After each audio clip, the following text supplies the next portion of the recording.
Hello dear student, welcome to TFF physical academy Nadia Tehatta. আমি একটি shortcut অঙ্ক করবো পার্সেন্টেজের। দেখো, ফলো করো। একটি পরীক্ষার্থী 65% পাস করেছে। টোটাল স্টুডেন্ট কত?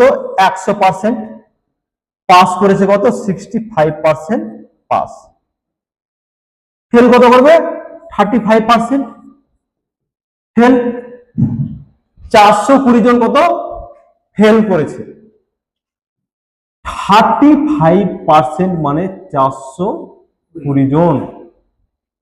তবে মোট পরীক্ষার্থীর সংখ্যা কত? মানে কত? 100%। 100 মানে কত?